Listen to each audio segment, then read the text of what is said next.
আমরা যে টাকা দান করি এইটা একমাত্র আল্লাহ ছাড়া দুনিয়ায় আর কারণ নামে বলা যাবে না, কারোর মাজারে দেওয়া যাবে না, কারোর নামে দেওয়া যাবে না।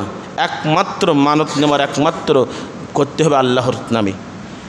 এই বাক্যটাও আল্লাহ তাআলা কোরআনুল কারিমে শিখাই দিচ্ছেন যে বান্দারে দান করবা আমার নামে করতে হবে, দুনিয়ায় কারোর নামে নয়, কোনো বুজুর্গের নামে নয়, কোনো বড় ভাইয়ের নামে নয়, কোনো নেতার নামে নয়।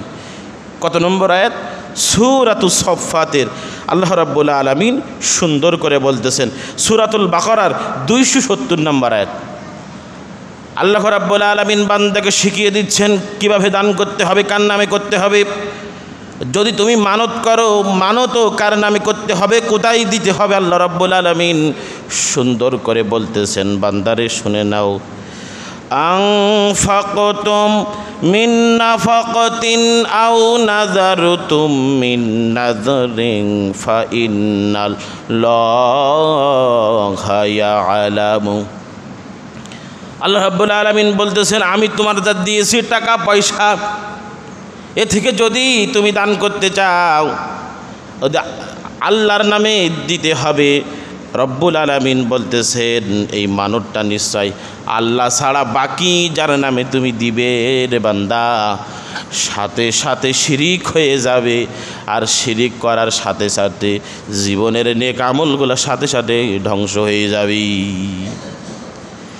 একমাত্র আল্লাহ তাআলার নামে ছাড়া দ্বিতীয় কারোর নামে করা যাবে না। এখন আমাদের এক শ্রেণীর মানুষ একটা অভ্যস্তর মধ্যে পড়ে গিয়েছে, যদি মনে করেন এইগুলা বেশি আমাদের মা বোনেরা, এখন আমাদের কিছু পুরুষ মানুষেরাও করে। যদি সমাজের কিছু ছোটো বিষয়, যদি গরুর ঠ্যাং ভাঙে বা ছেলের ঠ্যাং ভেঙে যায়, হাত ভেঙে যায়, বিপদে পড়ে, অথবা মুরগির ঠ্যাং ভেঙে যায়, এরকম যদি ছাগলের ঠ্যাং ভেঙে যায়, আমাদের কিছু মহিলা সমাজের মানুষ আছে সাথে সাথে মানত করে, যদি আল্লাহর নাম ছাড়া যে কোনো জায়গায় আমার যদি এই বিপদেরতে বাসি অমুক জায়গায় 20 টাকা দেবো, 100 টাকা দেবো। কিন্তু আল্লাহ তাআলা বলতেছেন বান্দারে ওই কথা থেকে উদ্ধার হতে হবে, তুমি বলতে হবে এই 10 টাকা আল্লাহর রাস্তে দিয়ে দেবো, এরকম বলতে হবে। এইটা কথার ভিতরে শিরিক। মুসলমান ভাইরা রে আমার, গভীর মনোযোগ একটু কানে খেয়াল লাগাই দেন। আপনি যদি মনে করেন মাজারে টাকা দিয়ে আল্লাহ তাআলার কাছে যায়, যে ব্যক্তি মাজারে ঘুমিয়ে আছেন উনি মরা কি জিন্দা আপনি বুঝলেন কি করে? যিনি একমাত্র মারা যায়, রাসূল সাল্লাল্লাহু আলাইহি ওয়াসাল্লাম বলেন যে ব্যক্তি মারা গেছেন ধরে নেন ওই ব্যক্তি আল্লাহর ওলি বা ভালো মানুষ। وقال النبي صلى الله عليه وسلم أطفئوا مصابيحكم। রাসূল সাল্লাল্লাহু আলাইহি ওয়াসাল্লাম বলেন তোমরা যখন ঘুমাতে যাবে বাতিগুলো নিভাই। আরও একটা হাদিস, নাও কানু বিল আরসি, আপনি যখন ঘুমিয়ে যান তখন বাতিগুলো নিভিয়ে দেন। তাহলে যে ব্যক্তি কবরের ভিতরে ঘুমিয়ে আছেন, মনে করেন আপনার পীর সাহেব, বড় করেন বড় হুজুর, দান সদকা করতেছেন, তার মাজারে গিয়ে মরা মানুষ কবরের পারে টাকা ছিটিয়ে দেন। কিছু সমাজের ভাইরা এটা মনে করে ইবাদত। আল্লাহ রাসূল সাল্লাল্লাহু আলাইহি ওয়াসাল্লাম বলেন যখন ওই ব্যক্তির কাছে যখন কবরের প্রথম ধাপ নেওয়া হয়ে যায়, প্রশ্ন মুনকার নাকিরের ধাপ শেষ হয়ে যায়, যদি সওয়াল জবাব দিতে পারে সাথে সাথে আল্লাহ তাআলা জান্নাতের সাথে যোগাযোগ করে দেয়। দেওয়ার পর ওই ব্যক্তিকে বলে বাতিগুলো নিভিয়ে দিয়ে ঘুমিয়ে পড়ো। ঘুমানোর পরে ঘুমিয়ে যায়, জান্নাতের সাথে যোগাযোগ হয়ে যায়। এই রাসূল সাল্লাল্লাহু আলাইহি ওয়াসাল্লাম বলছেন। তারপরে আপনি আমি তার কবরে গিয়ে যদি মনে করি বাতি জ্বালাবো, টাকা দান করব, রাসূল সাল্লাল্লাহু আলাইহি ওয়াসাল্লাম বলতেছেন ওই ব্যক্তি এখন আছে ঘুমিয়ে, আপনি যখন ওনাকে ডাকতেছেন বাতি জ্বালাচ্ছেন, ওই ব্যক্তির ঘুমের ডিস্টার্ব হবে। এইসব জিনিস দেওয়ার মানে আপনি হলো প্রথম 1 নম্বর সত্য আপনি হলো অপচয় করেছেন। আল্লাহ বলছেন ইন্নাল মুবাজ্জিরিনা কানু ইখওয়ানাশ শায়াতিন, অপচয়কারী হলো শয়তানের বন্ধু, শয়তানের মা শয়তান। যে অপচয় করে, জিনিস না লাগে, হলো অপচয়কারী। রাসূল সাল্লাল্লাহু আলাইহি ওয়াসাল্লাম বলতেছেন বান্দারে একমাত্র দান করতে হবে, মানত করতে হবে, আল্লাহর নামে ছাড়া দুনিয়ায় কারোর নামে করা যাবে না। আমরা একটা শিরক খুঁজে পাইলাম যে দান করলে আল্লাহর নামই করতে হবে, রাজি খুশি থাকবে আলাদা। দ্বিতীয় আরেকটা আমরা সমাজের ভিতরে দেখতে পাই একটা খুব ভালো শিরক, ভাগ্য পরিবর্তনের জন্য আংটি হাতে দেয়। আমাদের কিছু ভাইরা আছে, কিন্তু আপনি এমনি হাতে দিতে পারেন যদি আপনি ভালো দেখানোর জন্য, কিন্তু আপনি যদি আংটি হাতে দেওয়ার পরে যদি মনে করেন যে এতে 7 রকম পাথর আছে, এই আংটিটা হাতে দেওয়ার পরে আমার ব্যবসা বাণিজ্য ভালো হবে, রোগ ভালো হবে, অথবা ছেলেকে এই হুজুরের কাছ থেকে আংটি পুড়ে নিয়ে যাচ্ছি, যদি পড়ানোর পরে যদি আংটি হাতে দিয়ে পরীক্ষা দেয়, পরীক্ষায় ভালো রেজাল্ট হবে। কলম পুড়ে নিয়ে যাচ্ছি, এই কলম পড়ানোর পরে আমি দেওয়ার সাথে সাথে আমার ছেলে লেখা শুরু করে দেবে, ভালো রেজাল্ট হবে। রসুল সাল্লাল্লাহু আলাইহি ওয়াসাল্লাম এই কথার উপরে একটা রসুল সাল্লাল্লাহু আলাইহি ওয়াসাল্লাম বলেছেন যে এই কাজ করা যাবে না। আংটি হাতে দেয়, যদি জিজ্ঞাসা করে আপনার হাতে আংটিটা কের, তা উনি বলল বিপদ আপদ থেকে বাঁচার জন্য ভারত থেকে আজমির শরীফের খাদেমের কাছ থেকে আংটি নিয়ে এসেছি পুড়ে, ওখানে বিক্রয় হয়, আমি নিয়ে এসেছি। তাহলে বিপদ আপদ তো আজমির শরীফের ওই খাদেম দেয় নাকি? আল্লাহ তাআলা সেই কথা উল্লেখ করে দিয়ে বলতেছেন, শোনো, ওয়াইয়ামসাসুকাল্লাহু বিদুররিন ফালা কাশিফা লাহু ইল্লাহু। আল্লাহ তাআলা বলতেছেন ওই বিপদ আপদ একমাত্র আমি রব্বুল আলামিন তোমার উপরে আরোপ করি, বিপদ আপদ দেই, মুসিবত দেই, এটা আমি আল্লাহ তাআলা তোমাকে দেই। তুমি যদি দেখতে পাও তুমি বিপদের মধ্যে পড়ে গেছো, বিপদের মধ্যে আবদ্ধ হয়ে গেছো বান্দা, বড় কোনো রোগ, টাকা পয়সার সমস্যা, যদি তুমি মনে করো ওইটা আমার তরফ থেকে তোমার ওপরে দুনিয়ায় পরীক্ষা সমরূপ হিসাবে আমি আল্লাহ তাআলা দান করি, ইয়ামসাসুকাল্লাহ, আমি আল্লাহ তাআলা দেই। তারপর রব্বুল আলামিন বলতেছেন ওয়া ইউরিদ বিখাইরিন ফালা রাদ্দা বিফাদলি। তারপরে আমি রব্বুল আলামিন আমি যদি তোমার উপরে বিপদ দেই, দুনিয়ার কেউ খণ্ডাতে পারবে না, তোমার বিপদ দূর করে দিতে পারবে না। এখন যদি তুমি মনে করো আমার পীর সাহেব হুজুর একটা গামছা পরে দিয়েছে, একটা তাবিজ দিয়েছে, গলায় ঝুলাই যদি রাখি আমার উপরে বিপদ আসবে না, আল্লাহ বলতেছেন বিপদ আমি দেই, এই খণ্ডানোর মতন দুনিয়ার কেউ নেই। আল্লাহ তাআলাকে অস্বীকার করে তুমি যখন এইটা ব্যবহার করবে, আল্লাহ বলতেছে শিরিক হয়ে যাবি। তারপরে বৈসিবু বিহি মাইয়াশাউ মিন ইবাদি। আল্লাহ রাব্বুল আলামিন পক্ষান্তরে তুমি যদি কিছু কল্যাণ দান করো, রহিত কেউ নেই, তিনি যার প্রতি ঈমান চান তিনি বান্দাদের দিকে তাকে দান। তুমি যদি চাও রে বান্দা ওই আংটি তোমাকে কিছু করতে পারবে না, ওই মুসিবত তাড়াতে পারবে না, আমি রব্বুল আলামিন আমার কাছে তোমাকে দোয়া করতে হবে বালা মুসিবতের জন্য। তাহলে দ্বিতীয় নাম্বার আমরা যে অর্জন করলাম শিক্ষাটা, কেউ যদি কোনো কিছু আংটি যদি ব্যবহার করে, কোনো কিছু ব্যবহার করে যে এ থেকে আমাকে বিপদ থেকে বাঁচাবে, সাথে সাথে শিরিক করবে, যতদিন ইবাদত করতেছে ততদিন ইবাদত নষ্ট হয়ে যাবে, ইবাদত নষ্ট হয়ে যাবে। তৃতীয় নাম্বার আপনাদের সামনে আমি একটু যাচাই বাছাই করে একটা কথা বলি, জ্যোতিষী গণনায় বিশ্বাস করা, অর্থাৎ গণক আন্দাজে কথা বলে, ভেবে চিন্তে কথা বলে, এই কথা যদি খেটে যায় জ্যোতিষী অথবা গণক। রসুল সাল্লাল্লাহু আলাইহি ওয়াসাল্লাম এই গণকের বিষয়ে একটা কথা বলেছেন। ওয়াকাল নবী সাল্লাল্লাহু আলাইহি ওয়াসাল্লাম তিনি বলেন আতাউ আর রফাং ফাসাল আং শাইইন নাফসি। যদি কোনো ব্যক্তি গণকের কাছে যায়, যদি কোনো ব্যক্তি গণকের কাছে যায়, কথার হাদিসটা খেয়াল করে শোনেন, যদি কোনো ব্যক্তি গণকের কাছে যায় এবং জিজ্ঞাসা করে তাহলে জিজ্ঞাসা করার সাথে সাথে ওই ব্যক্তির 40 দিন পর্যন্ত যত ইবাদত করে সেসব ইবাদত নষ্ট হয়ে যায় এবং 40 দিন পর্যন্ত তার নামাজও হবে না। যেরকম নাউজুবিল্লাহ।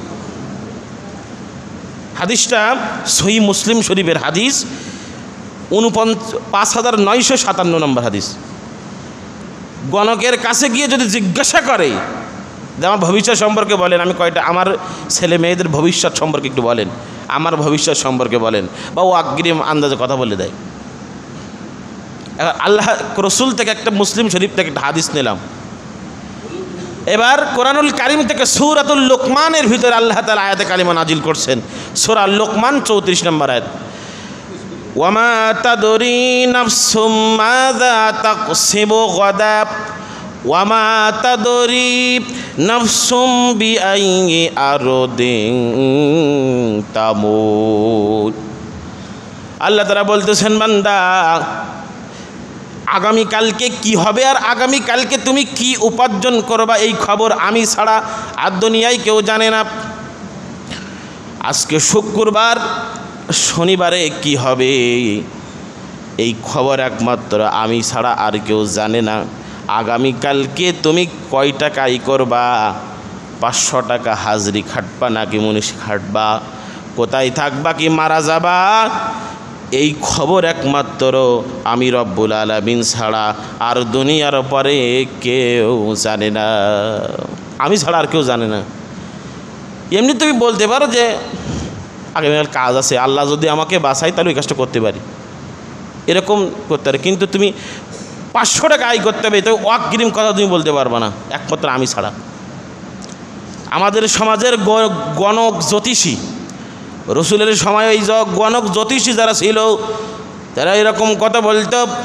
আমাদের সমাজে কিছু বুজুর্গ দিনে নিজেদেরকে বুজুর্গ ভাব দেখায় আর অগ্রিম কথা বলে মানুষদেরকে। 15 দিন, 1 মাস, 6 মাসের কথা আগে একদিনে বলে দেয়, এই 1 মাস পর 6 মাস পরেই ঘটবে। 6 মাস পর বা 5 দিন পর যখন ঘটে না, জিজ্ঞাসা করা হয় যদি কি হলো, তোমার কথা তো খাটলো না, কি হলো? তখন বলে ওই সময় আমি ঠিক করে বলতে পারিনি, তবে এই ঘটে যেত যদি হতো। ওই বলার সাথে সাথে রসুল বলছেন 40 দিনের ইবাদত তো হবে না, আর 40 নামাজও হবে না। তারপরে আরেকটা হাদিস মুসনাদ আহমদের ভিতরে রসুল সাল্লাল্লাহু আলাইহি ওয়াসাল্লাম বলেন, আতাউ কাহিনান আও আররাফান ফাসাদ্দা বিমা ইয়াকুল। কেউ যদি গণকে বিশ্বাস করে, জ্যোতিষীতে বিশ্বাস করে, রসুল সাল্লাল্লাহু আলাইহি ওয়াসাল্লাম বলেন আমির ওপরে যে কোরআন নাজিল হয়েছে সে স্বয়ং কোরআনুল কারিমের আয়াতগুলোকে অবিশ্বাস করে দেয়। যে কোরআনের আয়াতকে, কোরআনকে অবিশ্বাস করে। তাহলে আমরা 3টা জানলাম। 4 নাম্বারটা আপনার জেনে, আল্লাহ ব্যতীত অন্যের কাছে ইলমে গায়েবের খবর নেই। আল্লাহ ছাড়া ইলমে গায়েবের খবর আর কেউ জানে না, ওহি আর কেউ জানে না। কেউ যদি বলতে পারে যে আমি জানি, আবার দেখি গিয়ে বাংলাদেশে কিছু মানুষ দাবি করতেছে যে আল্লাহ যারা জানে না তা আমরা মারেফাতের কায়দায় জানি, অর্থাৎ ও দাবি করতেছে আমি জানি। বিভিন্ন দরবারেতে, সেই দরবারে গান হয়, ঢোল ঢাকর বাজায়, নামাজ কালাম পড়ে না, ওরা দাবি করতেছে। দেখলাম, এবার ভালো করে শুনলাম যে এই বিষয়টা তারা কী বলতে চায়। তারা কোরআনের বিভিন্ন একটা অর্থ করতেছে নিজেদের মতো, নাহু সরফ ছাড়াই অর্থ করার পরে ও একা বলতেছে যে এইগুলো জানি। এখন রসুল সাল্লাল্লাহু আলাইহি ওয়াসাল্লামকে আল্লাহ হুঁশিয়ারি বানিয়ে দিয়ে বলতেছেন, রসুল আপনিও যদি আমার ওহি ছাড়া একটা কথা বলেন তাহলে আপনার অবস্থাটা এই হবে। কি হবে? আল্লাহ রাব্বুল আলামিন সূরা হাক্কার ভিতরে উচ্চারণ করে দিয়ে বলতেছেন, ওয়ালাউ তাকাওয়ালা আলাইনা বা'দাল লাকাওয়িল লাআখাযনা মিনহু বিল ইয়ামিন।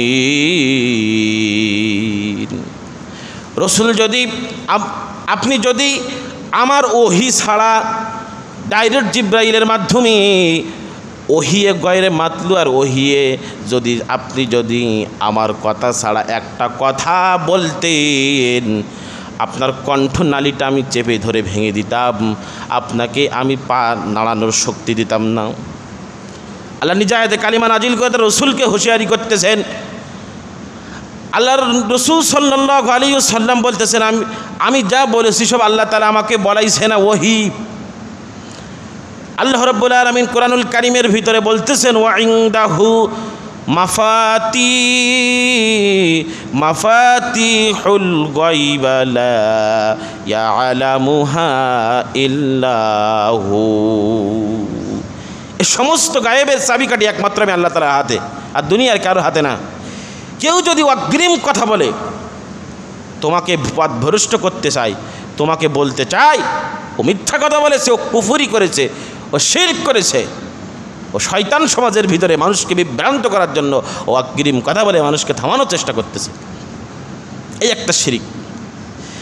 আমরা আরও কয়েকটা শিরিকের কথা জেনে নেই।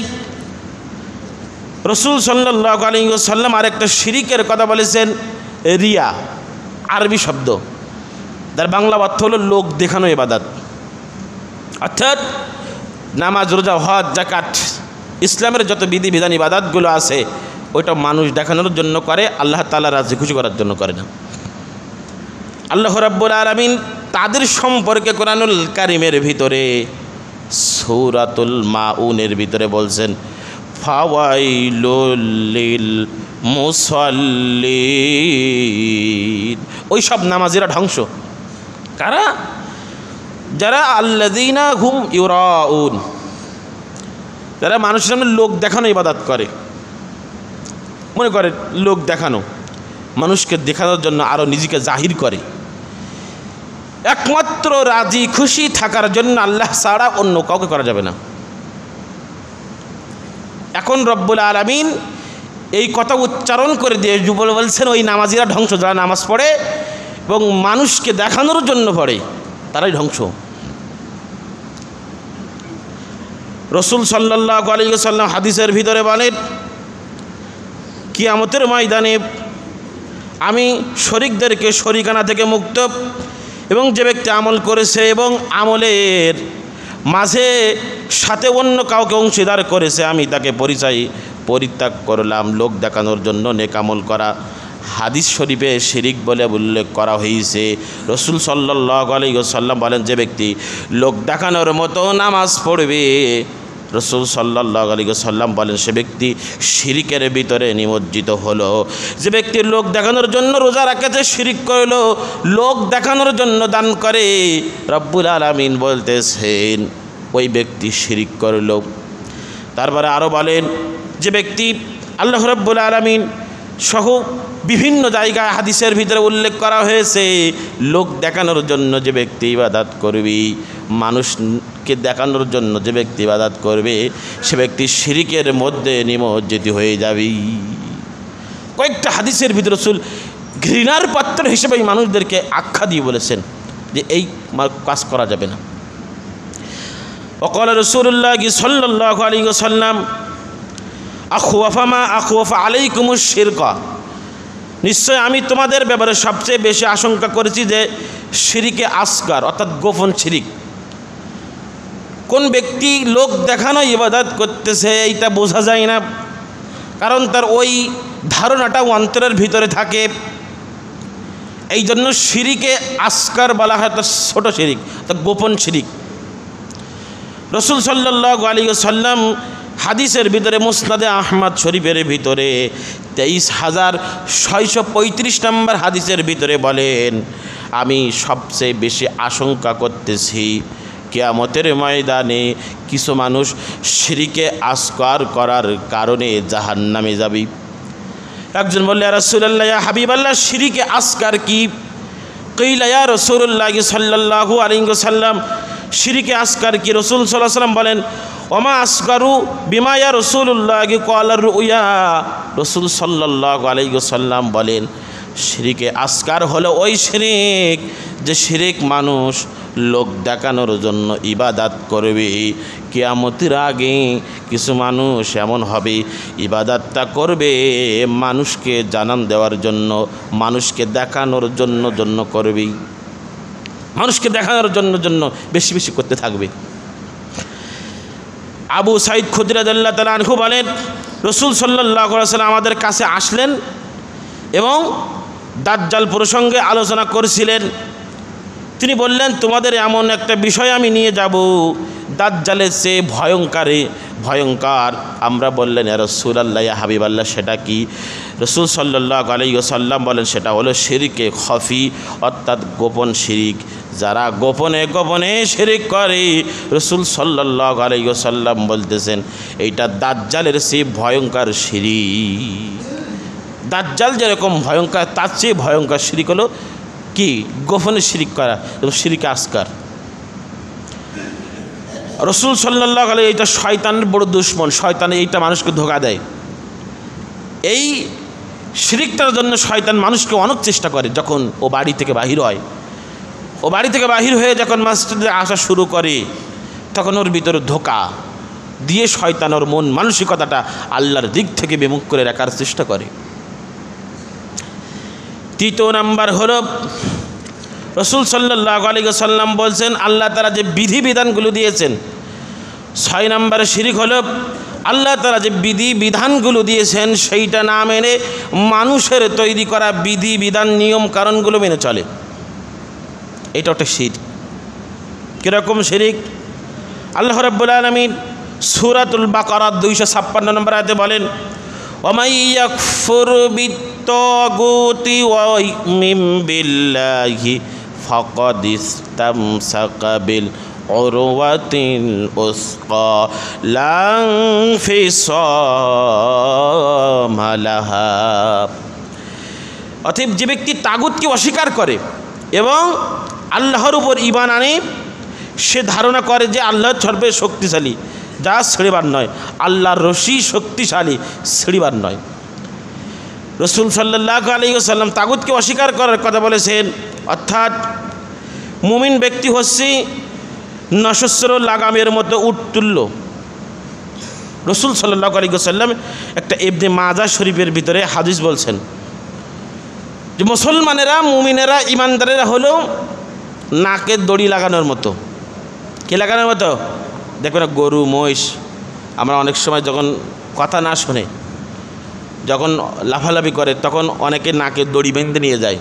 ওই আরব সমাজে এখান থেকে রসুলের জামানায় উটকে করা হতো। এই জন্য রসুল সাল্লাল্লাহু আলাইহি ওয়াসাল্লাম উটের শব্দ ব্যবহার করেছেন, আল মুমিনু জাবালিল আনফি, যে মুসলমানেরা, মুমিনেরা নাকের দড়ি বাঁধার মতো। অর্থাৎ আল্লাহ রাব্বুল আলামিন যেটা বলেছেন, রসুল যেটা বলেছেন, তার বাইরে এক কদমও ফেলতে পারবে না। যদি এক কদম বলে, এক কদম ফেলতে পারবে না। কীরকম? যেরকম লাগাম ধরে মানুষকে, গরুকে, ওই উটকে টানা হয়, সেরকম আল্লাহ রাব্বুল আলামিন ওই মুমিনদেরকে সিলেবাস দিয়েছেন, পথ দিক নির্দেশনা দিয়েছেন। এইটা ওই রকম লাগামের মতন তাকে ধরে রাখতে মানতে হবে। রাসূল সাল্লাল্লাহু আলাইহি ওয়াসাল্লাম বলছেন আপনার দিক খেয়াল খুশি মতো চলা যাবে না। আপনার মনে যদি ইচ্ছা লাগে, সেই ইচ্ছা অনুযায়ী চলা যাবে না। লাগামের মতো কোরআন হাদিস থেকে আল্লাহ রাব্বুল আলামিন যা বলেছেন, রসুল যেটা করেছেন, তার বাইরে এক চুল পরিমাণ যাওয়া যাবে না। একটা হাদিস এই জন্য রসুল সাল্লাল্লাহু আলাইহি ওয়াসাল্লাম বলছেন, আদ-দুনিয়া সিজনুল মুমিন ওয়া জান্নাতুল কাফির। মুমিনদের জন্য দুনিয়াটা জেলখানার, কাফিরদের জন্য দুনিয়াটা জান্নাত। ওই লাগামের মতো।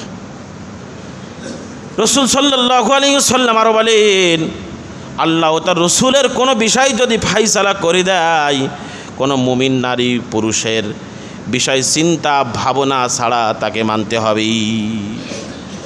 কোরআনের দেওয়া আইন বিধিবিধান আর রসুলের দেওয়া দিক নির্দেশনা, হাদিস যে ব্যক্তি মানার জন্য চিন্তা ভাবনা করে যে আমি এর বিষয়ে ভেবি নেই, কোরআনের আয়াতের আইন বিশেষজ্ঞ বলা হলে বড় বড় তার আইন বলে আখ্যা দিয়ে দেয়।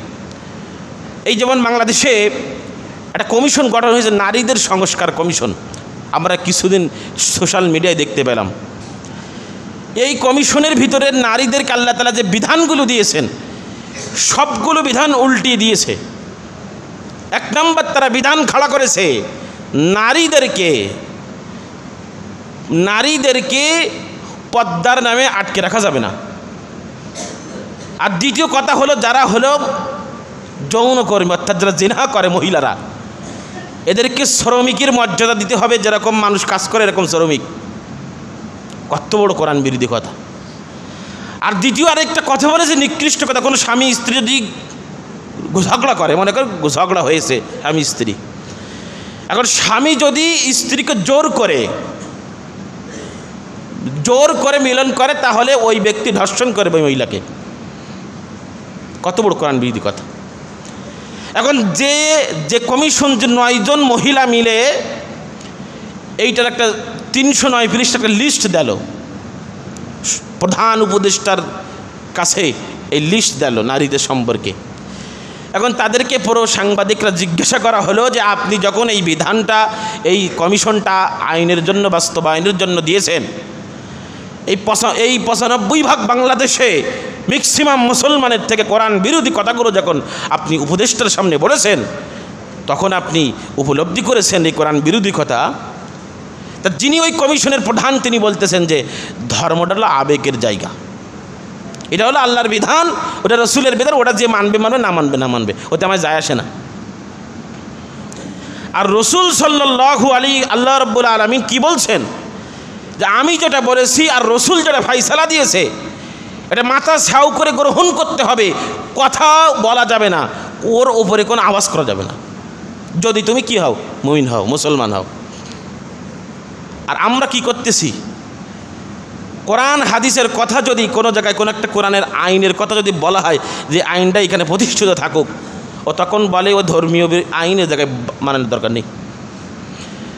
কোরআনের ভিতরে আল্লাহ রাব্বুল আলামিন কি দেন নাই, থুতু ফেলা থেকে শুরু করে সাপ ফেলা, অর্থাৎ স্যাপ ফেলা থেকে শুরু করে রাষ্ট্র পর্যন্ত, আপনার বাড়ির রান্না বাড়া পৌঁছা পাইকা সব জায়গায় কোরআনের দিক নির্দেশনাগুলো আছে রসুলের হাদিস দ্বারা। তারা যারা মানতেছে না তাদের কি হবে? আল্লাহ রাব্বুল আলামিন কোরআনুল কারীমের ভিতরে রব্বুল আলামিন সুন্দর করে বলতেছেন, সূরা নিসার 65 নম্বর আয়াতে বলতেছেন, আল্লাহ তাআলা বলতেছেন, ফালা ওয়ারাব্বিকা লা ইউমিনুনা হাত্তা ইউহাক্কিমুকা ফীমা শাজারা বাইনাহুম সুম্মা লা ইয়াজিদু আনফুসিহিম হারাজাম মিম্মা কাদাইতা ওয়া ইউসাল্লিমু তাসলিমা। আল্লাহ রাব্বুল আলামিন বলতেছেন, আপনার রবের কসম, আল্লাহ বলতেছেন আপনার রবের কসম নবী, তারা ওই পর্যন্ত মুমিন হতে পারবে না, মুমিন দাবি করবে, মুমিন হতে পারবে না, মুমিন হতে পারবে না যতক্ষণ না পর্যন্ত আপনার মধ্যকার বিষয়গুলো ফাইসালা হওয়া পর্যন্ত তারা ফাইসা সন্তচিত্তে মেনে নেবে। কোরআনের আয়াত আপনার উপরে না, আপনি যেগুলো বলেছেন হাদিস, আপনার দিক নির্দেশনাগুলা, যখন তারা ফাইসালা সব কাজে মেনে না নেবে, কোরআনের আইন বলে বর্বরতার আইন বলে কোরআনকে ঠেলে দেবে, রসুলের হাদিসকে নাক ছিটকানোর পরে সেটা দূরে ঠেলে দেবে, কোরআনকে অস্বীকার করবে, ফাইসালাই মানবে না, বিধিবিধান মানবে না, রাষ্ট্রের ভিতরে প্রতিষ্ঠিত করতে চাইবে না, কোরআনকে হেয় প্রতিপন্ন করবে। আল্লাহ রাব্বুল আলামিন বলতেছেন ওই ব্যক্তি অতক্ষণ পর্যন্ত মুমিন হতে পারবে না। সূরা নিসার 65 নম্বর আয়াত। বা কার তো মনে সন্দেহ লাগতে পারে যে হুজুর কোরআনের ভিতরে জঘন্য আইন তো, কারণ বাংলাদেশে কেউ যদি চুরি করে 6 মাস জেল হয়, কিছু জরিমানা হয়, কিন্তু কোরআনের বিধান তো ওকে হাত কেটে দাও, তাহলে কি হবে? কঠিন আইন তো। যে ব্যক্তি জেনা করে তার জন্য রসুল সাল্লাল্লাহু আলাইহি ওয়াসাল্লাম বলছেন, যে ব্যক্তি জেনা করে তাকে মেরে ফেলো, বুক পর্যন্ত গাঁথো, পাথর মারো। এখন বাংলাদেশে আইন তো ভিন্ন, কারণ ওটা একটা মানুষ লিখেছে, ওটা একটা মানুষ হাতে করে লিখেছে কোরআনের বিপক্ষে, মানুষকে বাঁচানোর জন্য। এখন আরও আইন তো বহুত আইন আছে, এই দেশে তো মদ খায় মানুষ ওপেনে, বার আছে বিভিন্ন জায়গায় খোলা মাঠে। এখন মদ যদি খায় তাকে ধরার পরে কোরআনের বিধান হলো 80টা বেতের বাড়ি দাও চাবুক দিয়ে। এখন বাংলাদেশের আইন তো, আমরা যে আইন প্রণয়ন করতেছি গণতন্ত্রে, এই তো ভিন্ন কথা, তাহলে কোরআনের সাথে মিলল না। আল্লাহ রাব্বুল আলামিন তার পরিপ্রেক্ষিতে একটা কথা বলে দিয়েছেন, ইনিল হুকমু ইল্লা লিল্লাহ বিমা বাইনাহুম বিমা আনজালাল্লাহ আমি যা নাজিল করেছি ব্যাপার দিকে আল্লাহ যা নাজিল করেছেন তা বিধিবিধান হিসেবে ফায়সালা করে দিতে হবে।